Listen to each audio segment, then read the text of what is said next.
নমস্কার সুপ্রিয় দর্শকবৃন্দ, সঙ্গে আছি ইউটিউব চ্যানেলের পক্ষ থেকে অভিনন্দন জানাচ্ছি। আজকে যে বিষয়টি নিয়ে আলোচনা করব সেটি হচ্ছে 100 দিনের কাজের টাকার বিষয় নিয়ে। বন্ধুগণ, রাজ্য সরকার ট্রাক্সপোর্ট গঠন করেছে 100 দিনের কাজের টাকা দেওয়ার বিষয়ে। প্রায় 24,50,000 মানুষ এই টাকা পেতে চলেছেন। কবে এই টাকা পেতে চলেছেন এবং কেমন করে সবকিছু কিন্তু এই ভিডিওতে তুলে ধরা হবে। তাই ভিডিওটি প্রথম থেকে শেষ অবধি দেখুন, তাহলেই বুঝতে পারবেন আপনারা কবে নাগাদ টাকাটি পেতে চলেছেন এবং কত তারিখ।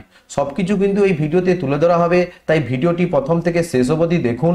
আর ভিডিওটি যদি আপনাদের ভালো লেগে থাকে তাহলে লাইক করবেন, ও চ্যানেলে প্রথম হলে চ্যানেলটিকে সাবস্ক্রাইব করবেন ও অল নোটিফিকেশনটাকে অন করে দিবেন, যাতে প্রধানমন্ত্রী আবাস যোজনা ও 100 দিনের কাজ ও প্রকল্প রিলেটেড ভিডিও সবার আগে আপনি পান।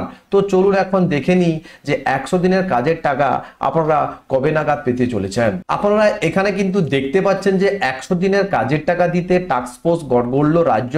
আয়ত্তায় আসবে প্রায় 24,50,000 মানুষ। 100 দিনের কাজের টাকা দিতে টাস্ক ফোর্স গঠন করলো রাজ্য সরকার। আগামী 26শে ফেব্রুয়ারি থেকে 100 দিনের কাজের টাকা দেওয়া কথা ঘোষণা করেছেন মুখ্যমন্ত্রী মমতা বন্দ্যোপাধ্যায়। সেই কাজ করতেই গঠন করা হয়েছে এই টাস্ক ফোর্স। এই টাস্ক ফোর্সের মাথায় রয়েছে পঞ্চায়েতের সচিব পি উল গাফন। তার সঙ্গে ওই কমিটিতে রয়েছে আরো 3 জন আইএএস আধিকারিক। সরকারি সূত্রে খবর, মোট 8 জন সরকারি আধিকারিক এই টাস্ক ফোর্সে কাজ করবেন।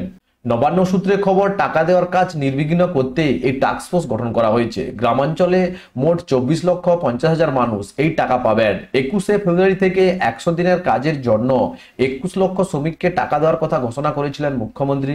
কিন্তু সরকারি সমীক্ষায় দেখা যায় কেন্দ্রীয় সরকার অর্থ না দেওয়ায় টাকা পাননি প্রায় 24 লক্ষের বেশি শ্রমিক। বিধানসভায় অধিবেশনে মুখ্যমন্ত্রী এই সংখ্যা বৃদ্ধির কথা জানিয়েছেন। এইবার সেই টাকা দেওয়ার কাজ মসৃণভাবে করতে টাস্ক ফোর্স গঠন করলো নবান্ন। প্রসঙ্গত, 3রা ফেব্রুয়ারি ধর্নার দ্বিতীয় দিন রেড রোডের মঞ্চ থেকে 100 দিনের বকেয়া মজুরি নিয়ে বড় ঘোষণা করে মুখ্যমন্ত্রী মমতা জানিয়েছেন যে কেন্দ্র টাকা দিলে ভালো, কিন্তু আর কেন্দ্র সরকারের মুখাপেক্ষি হয়ে থাকবে না তার সরকার।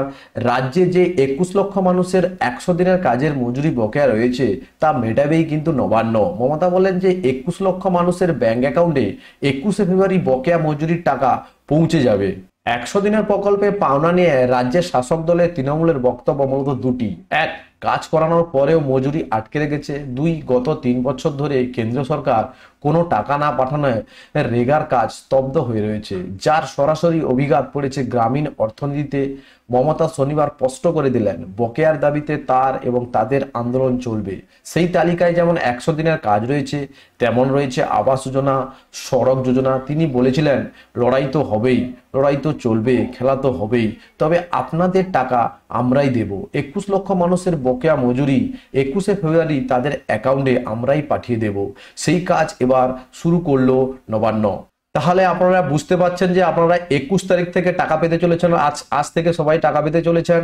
তাই ভিডিওটি এখানেই শেষ হচ্ছে। ভিডিওটি যদি আপনাদের ভালো লেগে থাকে তাহলে লাইক করবেন, চ্যানেলে প্রথম হলে চ্যানেলটিকে সাবস্ক্রাইব করবেন।